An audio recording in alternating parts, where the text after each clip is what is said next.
How are you this evening? Good. Okay. So everybody, I'll keep this fairly short and sweet, and I want to say a few words about being global. Now, I see in this audience there are some of my former students, which is really nice to see. Thank you for coming.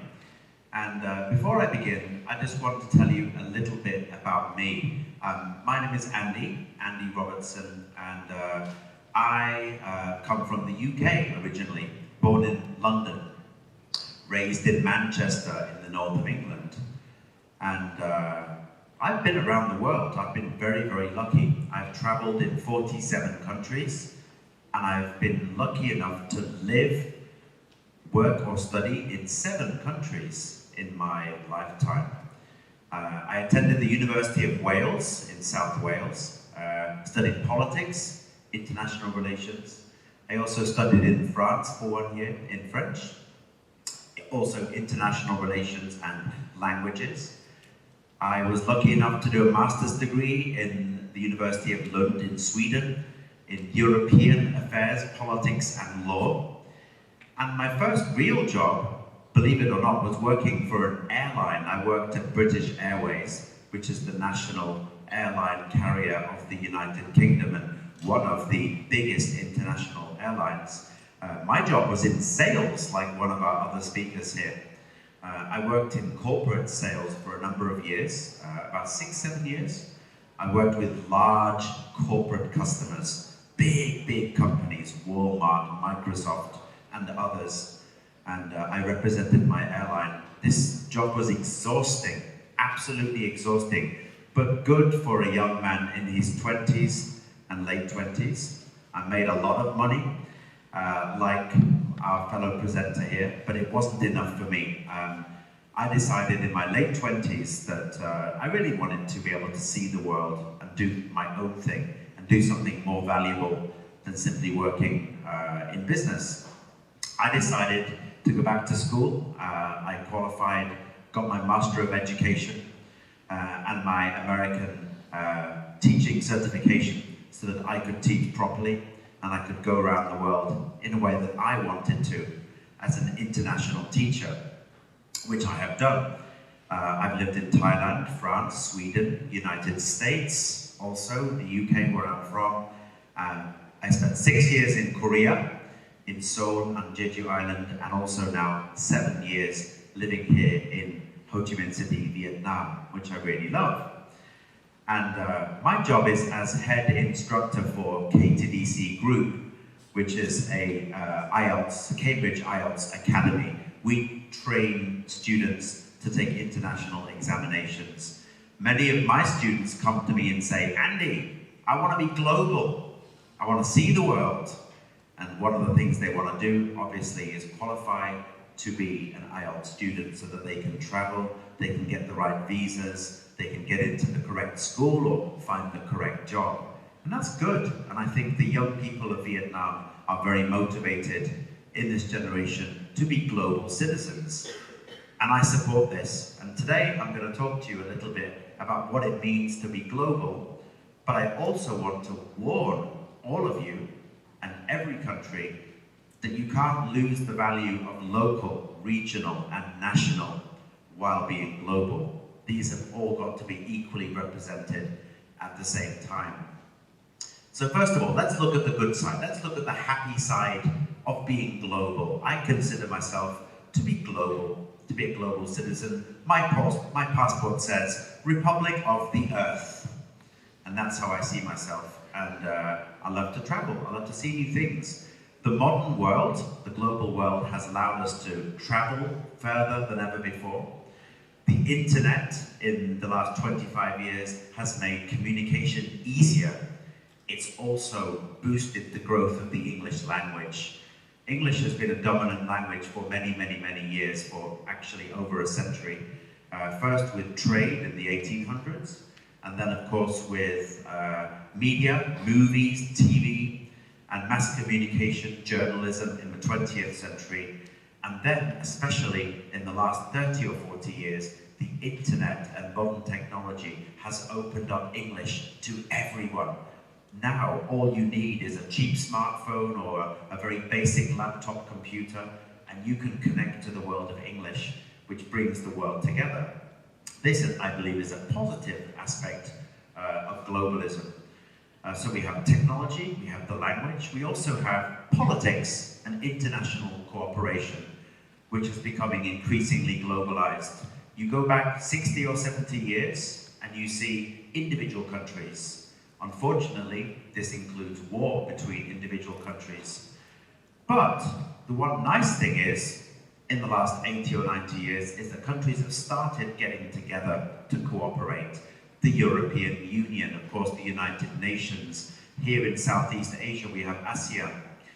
These types of organizations, they promote economic cooperation, trade, travel, and education. There are educational institutions for ASEAN, the European Union. You can get a scholarship to go and study in other countries. It's become much easier these days to know your neighbors, to know your neighboring cultures. Here in Vietnam, of course, this would be countries like Thailand, for example, which is very close by, or Malaysia, or Indonesia, other countries close to Thailand, close to Vietnam. And for me, being European, it made it very easy for us to see our neighbors and to get together.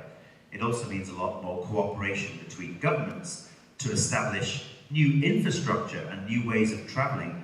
For example, high-speed railway connecting London and Paris. Before you had to fly, now there's a train. And I really hope for the day, coming soon I hope, that there will be a direct train from Saigon all the way to Bangkok, maybe stopping in Phnom Penh. A high-speed train. Because did you know, Ho Chi Minh City is actually only 460 kilometers from Bangkok, which is Southeast Asia's largest city. Amazing, right? Much, much closer than Hanoi, much, much closer than other cities. Can you imagine if you could jump on a train on Friday evening and 2 hours later you're in Bangkok? No airport required. Just jump on the train and you arrive in Bangkok. Or the people in Thailand jump on a train in Bangkok, 2 hours later, Ho Chi Minh City for the weekend. That would be something. And these are the benefits of globalism. Increased cooperation, education, language, and everything else that goes with it. So I favor globalism, I favor cooperation between countries. However, as I will say, there is a dark side to globalism, and I'd like to take this opportunity to maybe talk about this with you guys. While we all love the idea of being global, we must remember, as for our previous speakers, that we all come from traditions and cultures. This includes national cultures, but even local cultures, parts of a country, and regional cultures. So, whereas, of course, for me, I'm happy to be global, but I still love my country. I still love the songs, the language, the literature, the buildings, the architecture. And one thing I do love about the UK is we still have individuality of cities. We can go to a small ancient city such as York in the north. It looks very old and beautiful, and it feels very different from London, which is a financial centre, right? Manchester, an industrial city. They all have unique identities. But one thing I have noticed, which started 30, 40 years ago in my own country, I've seen it in the United States and I've seen it in other places, that all of our cities and towns start to look the same. They start to look the same, with the same company names, the same convenience stores, the same fast food companies, and it becomes bland and boring. And I have to say, as much as I love Ho Chi Minh City and it has so much uniqueness, beautiful old buildings, but there are parts of Ho Chi Minh City now where you think, am I really still in Vietnam? I could be anywhere in the world. You know, 7-Eleven, McDonald's, Burger King, Pizza Hut, Family Mart. Nothing wrong with these companies. They're all wonderful companies. They provide a great service. But actually, I miss the identity of individual nations. And I think, yes, we can have the convenience stores, we can have the shopping malls, we can have the Facebook or other social media that makes us all the same. But let's not forget to also be different at the same time. Let's say Ho Chi Minh City, for example, the landmark building, TEDxHCMCOU Tower, Financial Tower, beautiful buildings, but they're modern. Let's also remember the beautiful old buildings of Ho Chi Minh City. Let's remember the classical architecture. Let's not destroy the old simply to modernize and develop. Now, in some countries, they have protected their development to make sure that they don't lose a sense of identity. And the country I lived in for many years was South Korea. I think South Korea is a positive model of a medium-sized country, where they have embraced openness with the world, they have free trade deals, they cooperate, the young generation speak excellent English, they have modern facilities and a highly developed economy. But South Korea has not lost sight of where it came from. And I lived there for many years. They are fiercely proud of their traditions. They've restored large parts of their capital city, Seoul, to look the way it used to look 150 years ago. Old-style, classical Korean buildings. So you can go to Seoul and see modern skyscrapers, beautiful shopping malls, but you can also see the old Korea, the old buildings, the old beauty, the national dress. And they really make an effort to remind their students, be global, be open, talk to the world, but don't forget where you came from. Celebrate the town that you're from, the city, the country. And I think there's a belief among some people that if you're proud of your country or you're proud of your city, oh, it's bad. Everybody must be global now. But I think you can be global and local at the same time. I believe it's quite possible to be proud of Vietnam, to admire other countries. Example, I'm British. I feel very British inside. You know, I was born in that country. But my mother is Swedish, so I'm half Swedish. I lived in France. I lived in Vietnam, and I take parts of these cultures with me everywhere I go. Korea, Thailand, Vietnam, France, Sweden, United States. And I just want to make sure that what I saw in America doesn't happen here in Vietnam. I took a road tour some years ago through Midwestern United States and some small cities and smaller states. And some of the towns, they looked identical. No difference, no individuality. I could have been almost anywhere in the United States. And I thought, I really hope this doesn't happen to my country. And now I live in Vietnam. I really hope it doesn't happen here. We can still welcome globalism, but protect what we have. Wherever you come from, we can still love our country.